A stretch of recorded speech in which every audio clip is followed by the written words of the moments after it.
হতাশা মাদক দিয়ে দূর হয় না। হতাশা দূর হবে, বলে দিব, তিনটা জিনিস, মাত্র তিনটা। কয়টা ভাই? এক, 5 ওয়াক্ত নামাজ। এক কি? নামাজে আপনি অজু করে সিজদা দেন, ইনশাল্লাহ আপনার মনে প্রশান্তি না আসলে আমাকে এসে বলেন যে আসেন। চোখের পানি, মনের আবেগ যা আছে আপনার ভিতরে, কষ্ট, দুঃখ, যন্ত্রণা, সব আল্লাহকে ঢেলে দিবেন ইনশাল্লাহ। নিজের আবেগ ধরে রাখবেন এখানে, আপনি আল্লাহর জন্য ঢেলে দিবেন। মানুষকে আবেগ দেখা কি না? মানুষ আপনার চোখের পানির মর্ম বুঝবে? মানুষ কি মানুষের চোখের পানির মর্ম বুঝে? আপনার পিতা যদি মারা যায়, আমার কাছে এসে দোয়া চান, কান্নাকাটি করে, আমি দোয়া করতে পারবো, কিন্তু আমি কিন্তু আপনার ফিলিংসটা বুঝতে পারবো না। আপনার অনুভূতি কে বুঝতে পারবেন? আল্লাহ পাক আপনার ঘাড়ের রগের চেয়েও কাছে আছে। সুবহানাল্লাহ। এক ব্যক্তি খুব তার শখ যে তিনি সাহাবীদের মতো নামাজ পড়া শিখবেন। তো একজন বরেণ্য আলেমের কাছে এসেছেন, এসে বলছেন যে আমাকে সাহাবীদের মতো নামাজ শিখিয়ে দেন। তখন সেই আলেম আরেকজন আলেমের সন্ধান দিয়েছেন, যা তুমি তার কাছে যাও, তিনি শেখাবেন। তো সেই ব্যক্তি একটু অবাক হয়েছেন, কারণ যাকে প্রশ্ন করেছিলেন তিনি অনেক বড় মুহাদ্দিস, আর যার কাছে পাঠানো হচ্ছে তিনি অত বড় মুহাদ্দিস নন, কিন্তু আবেদ, আমল করে। তাকে গিয়ে বলছেন উনি আমাকে পাঠিয়েছেন সাহাবীওয়ালা নামাজ শিখিয়ে দেন। তখন তিনি বলছেন ঠিক আছে, সুন্দর করে ওযু করে আসো। ওযু করার সময় খালি খেয়াল রাখবা যে আমি ওযু করছি শুধু আল্লাহর সন্তুষ্টির জন্য, আল্লাহকে রাজি খুশি করার জন্য ওযু করছি, আর কোনো উদ্দেশ্য নাই আমার। ওযু করতে যাচ্ছে, তিনি আবার বলছেন দাঁড়াও, শুধু আল্লাহকে রাজি খুশি করার জন্য ওযু করো। আবার শুরু করছেন, আবার বলছেন শোনো, শুধু আল্লাহকে রাজি খুশি করার জন্য ওযু করো। এভাবে বলতেই আছেন, নামাজে দাঁড়িয়েছেন, দাঁড়ানোর আগে বলছেন শোনো, শুধু আল্লাহকে রাজি খুশি করার জন্য নামাজ পড়ো। বলতেই আছেন। এক পর্যায়ে সে ব্যক্তি নামাজ শুরু করলো, নামাজে মনোযোগ এদিক ওদিকে যায়, আর তার মাথায় এটা আসে, এই শুধু আল্লাহকে রাজি খুশি করার জন্য আমাকে নামাজ পড়তে হবে। এই চিন্তা তার মনের মধ্যে ঘুরপাক খাচ্ছে। এভাবে নামাজটা সে শেষ করেছে। শেষ করে চিন্তা করছে যে নামাজ তো পুরোপুরি মনোযোগ দিতে পারলাম না। বারবার মাথার মধ্যে এরকম চিন্তা আসছে, আল্লাহ আমাকে তো মাফ করে দাও, নামাজটা আমার মনে হলো না ঠিক মতো। তখন সে ফিরে এসে তার সে ওস্তাদকে বলছেন, আমার তো নামাজ এরকম করে পড়লাম, কিন্তু শেষমেশ মনে হলো যে নামাজটা হয়তো কবুল হয় নাই। আল্লাহর কাছে খুব মাফ চাইলাম, আল্লাহ আমাকে মাফ করে দাও, নামাজটা মনে হলো না। তখন সেই যে প্রথম ব্যক্তি যিনি পাঠিয়েছেন তিনি বলছেন এটাই হলো সাহাবীওয়ালা নামাজ। তারা আল্লাহকে রাজি খুশি করার জন্য নামাজ পড়তেন, নামাজ শেষ করে আল্লাহর কাছে ইস্তেগফার করতেন, আল্লাহ কিছুই হলো না, কিছুই হলো না। অতএব আল্লাহকে রাজি খুশি করার জন্য আপনি আপনার আবেগ, আপনার ইবাদত সব ফেলে দিবেন, অন্য কারো কাছে কিছু পাওয়ার আশা করবেন। আমাকে আল্লাহ পাঠিয়েছেন দুনিয়াতে নামাজ পড়তে, রোজা রাখতে, দিনের প্রচার করতে, দিনের জ্ঞান অর্জন করতে, এই তো। তা আমি একজন মেয়ের জন্য জীবন নষ্ট করে দিব কেন? আমি তাহলে আল্লাহর কাছে কি মুখ দেখাবো, আর নবীর কাছে কি মুখ দেখাবো? ওখানে গিয়ে বলবো আল্লাহ আমি আমার অমুক প্রেমিকার জন্য আশেক হয়ে একদম জীবন দিয়ে দিয়েছি, আত্মহত্যা করেছি। গেছে ভাই, যাইতে দেন। যে ব্যক্তি আপনার অবস্থানকে মূল্যায়ন করে নাই, সে আপনার যোগ্য ছিল না। এখন আপনি কি করবেন? নিজের অবস্থান উন্নত করেন, আপনার পিছনে লাইন ধরে ঘুরবে ইনশাআল্লাহ। এটাই বাস্তবতা।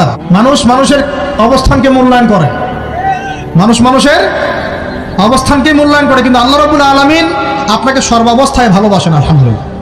এই যে আমরা এখন অনেক পাপ করছি না, আল্লাহ কি আমাদেরকে আযাব দিয়ে ধ্বংস করে দিয়েছেন?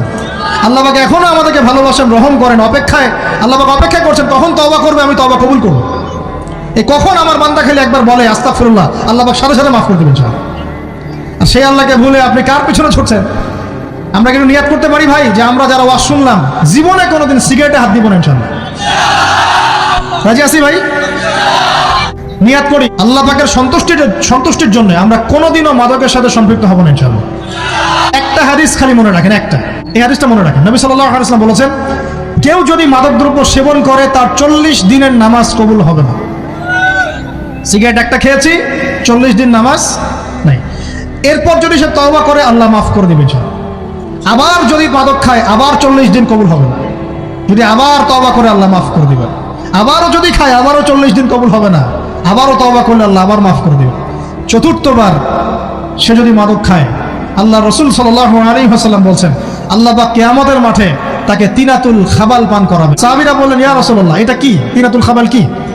নবী সাল্লাল্লাহু আলাইহি ওয়াসাল্লাম বলছেন এটা হচ্ছে জাহান্নামীদেরকে আযাব দেওয়ার পর তাদের রক্ত মাংসের যে পুঁজ বের হবে, এই যে ড্রিঙ্কস, জাহান্নামের হার্ড ড্রিঙ্কস, এই ড্রিঙ্কসের নাম হলো তিনাতুল খাবাল। আল্লাহ পাক আমাদের সবাইকে মাদক থেকে বাঁচিয়ে রাখেন। আমল হচ্ছে কোরআন তেলাওয়াত। যে ব্যক্তি কোরআন তেলাওয়াত করতে পারে নিয়মিত, তার মনের মধ্যে এই হতাশা, এই ভীরুতা, এই কাপুরুষতা কিচ্ছু আসবে না ইনশাআল্লাহ। আমি গ্যারান্টি দিচ্ছি আপনাকে, হতাশা আসবেই না আপনার মনে যদি আপনি কোরআন বুঝতে পারেন। কোরআনের একটা আয়াত নিয়ে কোনো সময় দেখা যায় 2-3 ঘন্টা সময় পার হয়ে যাচ্ছে, আয়াতটা ছেড়ে সামনে যেতে পারছি না। কোরআনের ভিতরে ঢুকলে আপনি দুনিয়ায় ভুলে যাবেন কি হচ্ছে আশপাশে। যখন ইলমের ভিতরে, কোরআন হাদিসের ভিতরে ঢুকে যাবেন, আপনার দুনিয়ার খেয়াল আপনার চলে যাবেন সঙ্গে। এই টেনশন, হতাশা, এই সেই বাদ। তখনই আল্লাহ পাক আপনাকে তার পক্ষ থেকে রহমত দিবেন, বরকত দিবেন, আল্লাহ আপনার দুনিয়ার কাজগুলো করে দিবেন ইনশাআল্লাহ। তখন দেখবেন কেউ আপনার দুনিয়ার ওই কাজটা করে দিয়েছে, কেউ ওই কাজটা করে দিয়েছে, কেউ বাসায় খাবার পাঠিয়ে দিয়েছে। আল্লাহ পাকে এগুলো করাই দিবেন ইনশাআল্লাহ। তো প্রিয় ভাইরা, মাদকে যাবো না আল্লাহর কাছে আসবো? 2 নাম্বার কোরআন তেলাওয়াত, 3 নাম্বার আল্লাহর জিকির। 3 নাম্বার কি ভাই? আল্লাহর জিকির। চলতে ফিরতে সব সময় মুখ চলতে থাকবে, মুখ না চললেও মনে মনে মন তাজা থাকবে, মনে মনে জিকির হতে থাকবে। মনে মনে জিকির করতে পারেন? মুখ নড়বে না, কিন্তু মনে মনে আপনার একটা জিকির হতে থাকবে, সুবহানাল্লাহ, আলহামদুলিল্লাহ, লা ইলাহা ইল্লাল্লাহ, আল্লাহু আকবার। পারা যাবে? পারে। মানুষের মন কখনো চুপ করে থাকে না, কিন্তু মানুষের মন অলওয়েজ কিছু না কিছু চিন্তা করতেই থাকে, করতে থাকে না, যতক্ষণ না ঘুমায় মানুষ। তো প্রিয় ভাইরা, বেশি বেশি জিকির করবো, সুবহানাল্লাহ, আলহামদুলিল্লাহ, লা ইলাহা ইল্লাল্লাহ, আল্লাহু আকবার, লা হাওলা ওয়ালা কুওয়াতা ইল্লা বিল্লাহ, এগুলো চলতে থাকবে। আল্লাহ পাক তৌফিক দান করুন, আমিন।